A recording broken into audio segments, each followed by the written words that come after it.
What's good, Wizards fans? It's your host, the real Ed Oliver and Brandon Scott. The Washington Wizards have picked up Wes Unseld Jr.'s fourth-year option, and we're going to talk about some Wizards injuries.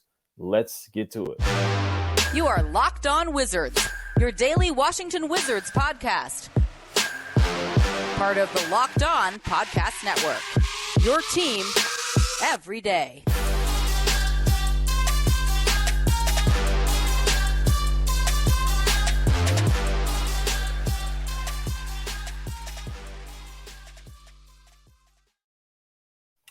So thank you guys for making Locked On Wizards your first listen every day.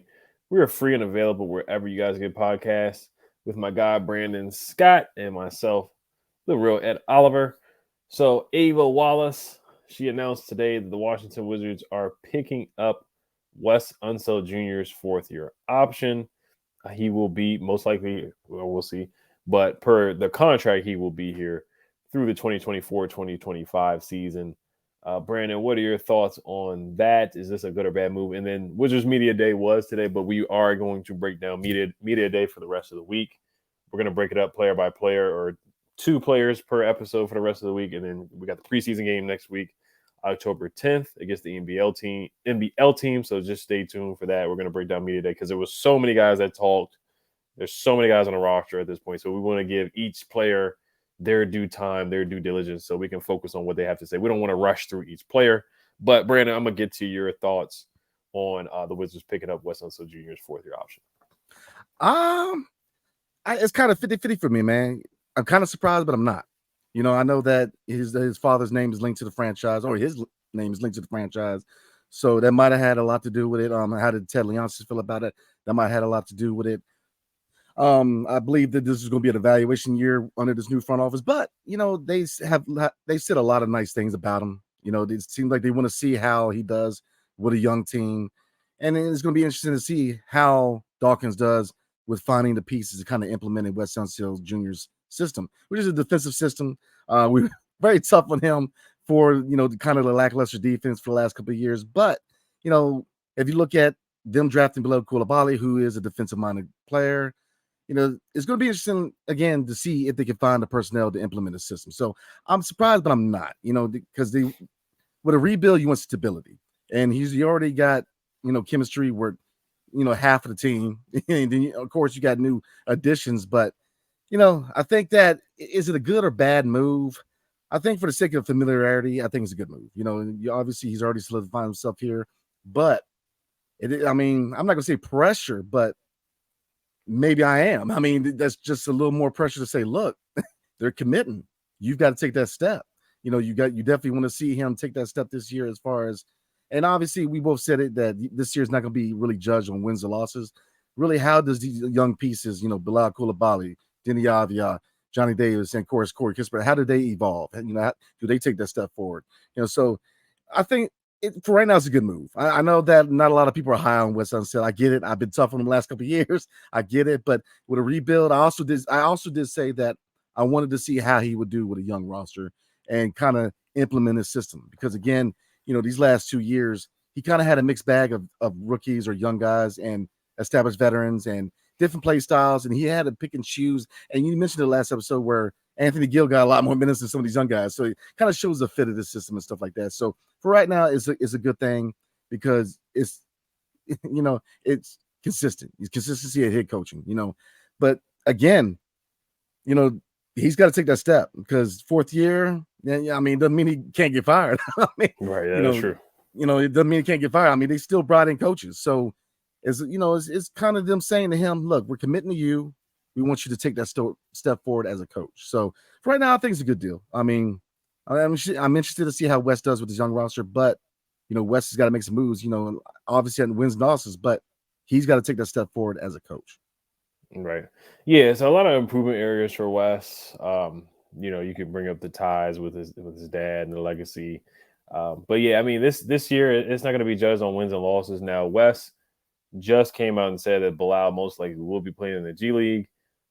Does Will Dawkins want that to happen? So they gotta be together as one. And like you just said too, I brought up last episode too, where he likes to play the veterans over the young guys. Yeah. So this year is really going to be on development not really going to be about wins and losses. Now, they just hired a bunch of coaches that could possibly replace him. They overhauled the coaching staff.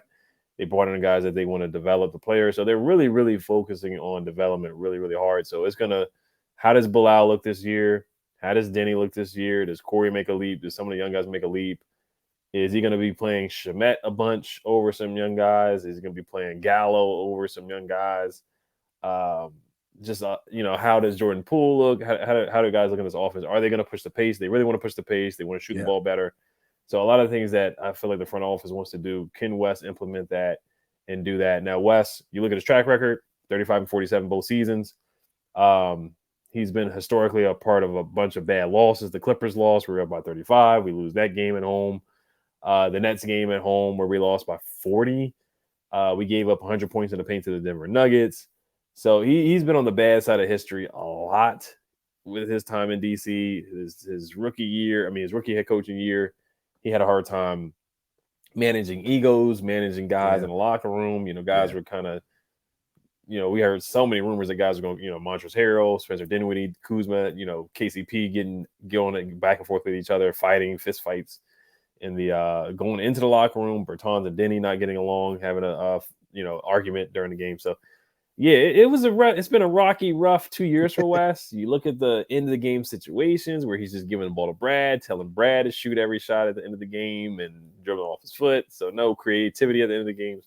So yeah, there's definitely some concerns with Wes. I thought he had some good moments. I thought he got the best out of Porzingis at times. Porzingis looked good. He looked like he had an all-star season. I think Wes did a good job of getting him open looks and creating shots for him.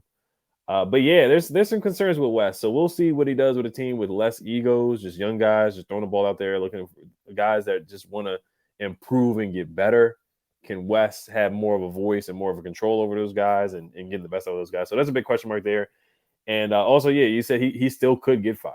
He still could get fired. Just because you got an extension or they pick up your fourth-year option does not mean that you can't be fired. So they have guys, David Vanderpool and Brian Keith, that if they don't like what they're seeing, they will promote those guys. So, but yeah, Winger and Dawkins have said nothing but good things. Ava Wallace came out with an article from the Washington Post just talking about how Winger and Dawkins and Schlenk have said nothing but good things. Of course, they're going to be professional and say good things about Wes Unseld Jr., but and I don't think they want to look at like a lame duck head coach because he kind of is. It is what it is. They didn't bring him here. I thought personally that they should have brought in their own guy. Yeah. That's what you do. Just like when you get a new coach and a new GM, you bring your own quarterback. So, yeah, it's interesting, man. We're gonna see how this works out. Yeah, like I said, I think the reason I said it's a good move, like you said, because they're backing them up. But I'm with you. I thought they should have brought in. There were so many candidates with playoff experience that I thought that we should have brought the DC. But here's another fact that I can look at. When's the last time they fired a head coach in the middle of his contract? If you look at Scotty Brooks, look at the long list of coaches. They played their contracts out. So, that's the thing what Ted Leon says. The coaches stay around for a while. So, and if you look at the name, it's one thing to have your father's name linked to a franchise, but it's a totally different thing to have your dad's name linked to a franchise where the only championship we've gotten was with his dad. So there's there's a big link there. I think that has a lot to do with it. I think that's a decision on Ted's part. I get it, but we'll see. Because like we both just said, man, he could still be fired, man. But they're giving him a chance to back him up, and that's what the front office needs to do. Back up the coach. They're doing all the right things, saying the right things. So it's a good move because you see how this franchise is kind of coming together. You see the players with the chemistry, but front office coach, they're forming that connection. So that's a good thing to see. So yeah, I think they do want Wes to be comfortable. They don't want him to be on edge. And is Wes? I guess they don't want him to be coaching for his job. Like he feels like he's desperate. He's on the hot seat. Like he's got to win a bunch of games.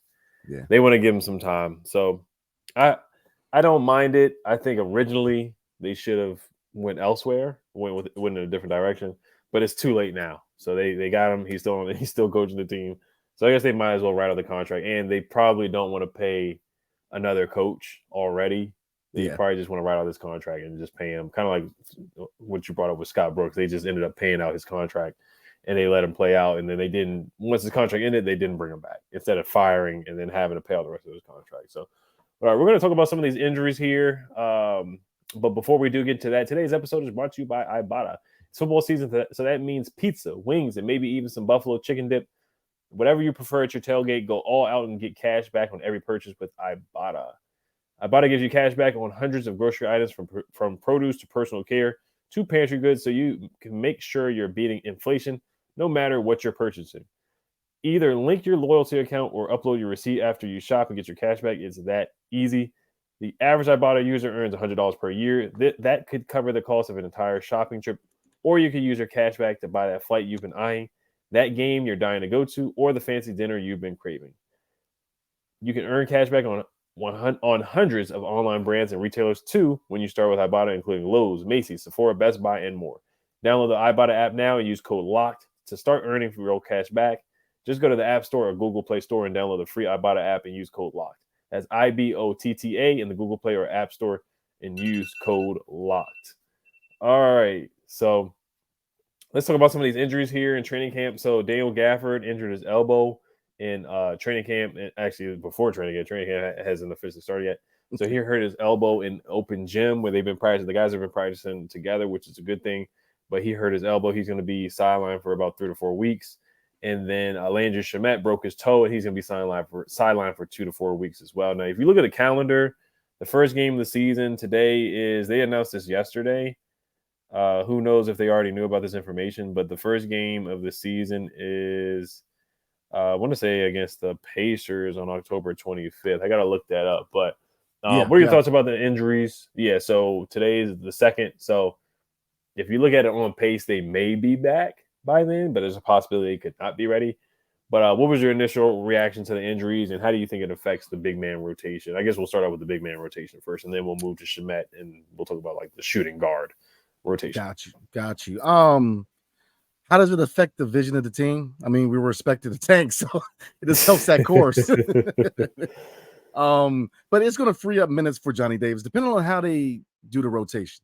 Depending on who they play at or start at the small forward. You know, if it's Denny, maybe Kispert plays the 2, and maybe Bilal plays the 3 in the second unit. You know, we'll see. So it depends on the rotation, but it definitely frees up minutes for a young guy too to get some minutes. Looking at the center position, that's a whole nother story. I mean, depending on how severe, 3 or 4 weeks, maybe he'll be back, but still, man, the lack of depth of center is scary. You know, Mike Muscala being that guy is not a knock against Mike Muscala, but you know, is he the face of the future as center? Nah, man. So that's a tough one. You know, him and Todd, I think I would expect to see them maybe make a move to add, another piece to the center rotation, man, because, if Mike Muscala, but then again, like we just said, they're tanking. So maybe that's the recipe for success. I don't know. But to me, I would try to make a move, man. Maybe add a guy on a veteran minimum, add some depth to center because you're going to the year with Mike Muscala as your starter. So it all depends on what you want out of this team. You know what I mean? That's a tough one because on one hand, you want to say, man, you got 2 injuries to your rotation, but then we're tanking. So it's kind of like, are they good? Are they bad? So, but, going to Shamet, man, definitely frees up minutes, especially if he's not ready to go. It frees up minutes. Obviously, may take a hit to him having, bring his value up as far as getting playing time, but I'm not too concerned with Shamet's injury. I hope he gets well. I'm not saying it, I hope he, definitely Godspeed on his recovery, man. But, center position is a little scary, man, because the lack of depth. I think the only negative thing I had about this offseason with this front office was just the lack of depth at center. We said a lot of names, this year with Bobo. I thought we should have gave a chance. List goes on. Mo Bamba, we both thought that Christian Wood was probably not realistic, but I think they should definitely add a PC. So, yeah, we'll see. It's cutting it close to the Indiana game, man. So should you be concerned? I'm not gonna say you should because then we're rebuilding, but you still want to see Gaff kind of get that time in, man. And that's the thing about preseason. I'm kind of use another sport, football, right? Joe Burrows ain't looking too good, homie. And why is that? He didn't play in the preseason. You can kind of say, look, Aaron Rodgers is not known for playing the preseason, but look, you had a lot of injuries. So the preseason is important. Getting that, getting your body acclimated to the grind of the season. So, Gaff, how long does it take for these 2 guys to kind of get their feet running into the new NBA season? That's my question. So we'll see, man. It could be bad, could be good, depending on what way you look at it. But depth can be a good thing till you ain't got it. And we're starting to hurt at the center position a little bit. Mm-hmm. Yeah, we are. Gafford is a guy who definitely can get 2 quick fouls in the first quarter. We've seen him set an illegal screen, go for a pump fake. Joel Embiid, he gets him in foul. He always gets Gafford in foul trouble very quickly. Anytime he goes up against a big that's just kind of stronger or bigger than him, he usually struggles. But I am a big Gafford fan. But I mean, how many games did Gafford play last year? So our depth is really bad at the center position. And even Danilo Gallinari talked about it today. We're going to talk about Gallinari, his press conference later on in the week. But Gallinari said that he is going to be playing at the 5. Gafford played in 78 games last year, which is pretty darn good. Yeah. But I mean, the depth is just not good. We got Muscala, who's our backup big. Taj Gibson, who's 38, 40 years old, as our third string center. So he may have to play. Xavier Cooks, if he makes the roster, he's going to be the 4th string center. So there's just not much depth at all, and there's not much resistance defensively. I mean, other bigs are just automatically going to get a double-double against us, and they automatically got double-doubles against us last year. Anthony Davis had 55 and 14. Joel Embiid, he puts on the clinic against everybody. Jokic, all the other bigs, but Vucevic and Valanciunas, Steven Adams, they usually dominate the Wizards when they played against them last year. So, yeah, the big man spot. And you look at last year with the Thunder, they kind of played small ball. If Will Dawkins is looking for something like that, they did bring in Chet Holmgren. So they didn't initially plan on doing that, but they did look good playing small ball with Giddey, Jalen Williams, and Shai Gilgeous-Alexander, Lu Dort. So that was like a 4-man lineup of guys who were 6'8", 6'9", and under. So Denny may have to play the 5, Kuz may have to play the 5. We may just have, and they talked about a lot today. Once again, we'll talk about some of the pressures, but they did say they want to push the pace and run fast. So that's the only way that they're going to get around and play small ball and get around just not really having much center depth or center presence at all. So our center spot just gets thinner and thinner. And you brought it up too again. I mean, there's so many guys that they could have signed. I mean, Bol, and it didn't even have to be a big name guy. Just have a body out there. I mean, Neemias Queta got waived by the Kings. The guy from Boban Marjanovic, he's 7'7". I wouldn't sign him, but still, I mean, that's somebody who does all the State Farm commercials and played on the Mavericks. Christian Wood, I didn't think we were going to bring him in. Yeah. That's another big name guy that was a center that we could have picked up. But there's just a lot of centers that were out there that were available that we definitely could have gotten. Nerlens Noel's even available. I'm not banging on the table to sign some of these guys, but yeah, Bol, I think that you brought him up. That I think that would have been a good option to just bring in and develop a guy that we could have drafted in the second round. So yeah, there's just so many guys, so many ways they could have went about the center position. But I'm not going to get upset about it because I know they have a plan this year, and the plan is to get the best draft position that they can get because they don't want to lose that first round pick. Because if they get worse than 12, then they lose the first round pick. Yeah, go ahead. Congratulations. You're on the road to that pick. So. Right, yeah. And then I'll touch on Shamet talk about Shamet real quick. Yeah, I mean, if he is a broken toe, so he could be back for the first game of the season. Yeah. But just if he is out of the rotation, let's say we're in November or December and he's out of the rotation or he's traded, then Johnny Davis has an opportunity to step up where he can get more minutes. Corey Kispert, I think Corey Kispert will get minutes regardless whether Shamet's there or not. Same thing with Jordan Poole. But guys like Johnny Davis can step up. I think Landry Shamet is a guy that really, really is going to be in the way of Johnny Davis's minutes. And I'm not just going to make excuses for Johnny Davis at all because he's going to have to earn his minutes, of course. Yeah. But the fact that you have a veteran that is really not in your future, and Johnny may not be in their future plans either. But the fact that you kind of have Landry Shamet in the way of a guy that you just drafted at the 10th pick, you really want to see what this guy can do. So I think that Johnny Davis needs to take advantage of this opportunity in training camp and preseason. They play the Taipans on the 10th. He needs to go out there and play really, really well and efficient. And if Shamet's not ready, Johnny needs to be ready because Wes already was hesitant to say that Johnny would get rotation minutes. He said he didn't want to set expectations, so he couldn't even say yes or no to a question about Johnny being in the rotation, which is just a simple answer. So that is disappointing that Wes couldn't give a real answer on that. Yeah, that was the most methodical no. Right. You know what I mean? But Yeah, Johnny Davis. He's definitely in the spotlight. He's got to show something this year, man. Because in my humble opinion, man, if he doesn't show something this year, he's on his way out of DC. Right. You know, obviously defensive wise, he could probably stay in the league. But as far, I mean, if you look at his draft position, you got to see something. You know, you got to see something because how much loyalty does his front office have to him? He's not their pick. You know, this is year 2. And this is so you say that about a lot of people on this roster, man. This is a shown out year for a lot of people. You know, we already talked about Wes. Now, I still think he's kind of on the hot seat. I mean, it's a rebuild, but and then obviously he's being judged in other ways. But I still think that he needs to take a step forward as far as, you know, you already mentioned it, a lot of his adjustments and things he does as far as game wise. But looking at Johnny, man, he's got to take advantage of it because, you know, look, if you don't drop at least 15 points on a team in Australia, I'm just saying, bro, like we got to reevaluate something, man. Like he's got to show up. And I wish that Johnny will have success in DC, man. You know, I think he's a humble young guy who has shown that he's willing to work, man. But you just get to a point where you want to see some return on your investment, which a draft pick is an investment. They're investing that you're going to be a key part of this team going forward. And if you're still having those struggles, and we know what he can't do, he's not blowing past anybody, but we want to see that he's improved on his skill set. You know what I'm saying? As far as that, you know, a consistent jump shot because he's a scorer.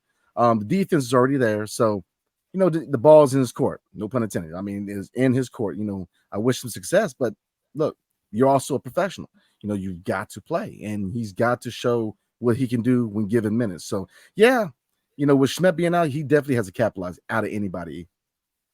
Mm-hmm. Yeah, so that's one guy I'm looking at. With Gafford being out, we don't have a young big that we're developing.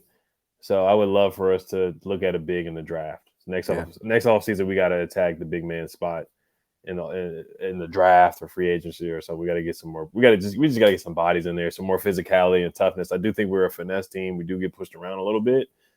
And if Gaff is out a few games, then Mescal is going to be your starting center. So, but yeah, Johnny Davis is on the clock, man. We got to see what he's going to do. And they didn't draft him, so they're really not tied to him. So this is a make or break year for him, and I'm really, really rooting for him. So we're going to wrap it up. Tomorrow we're going to talk about Media Day. We're going to react to Kuzma and Poole. Then we'll probably move on to Denny and Johnny, what they had to say, and Corey Kispert. And then something we'll just go down the line for the rest of the guys. And then we'll just go into what we want to look for next week when they play the Taipans or Taipanes. I'm probably mispronouncing it. I'll look it up and make sure I got it right.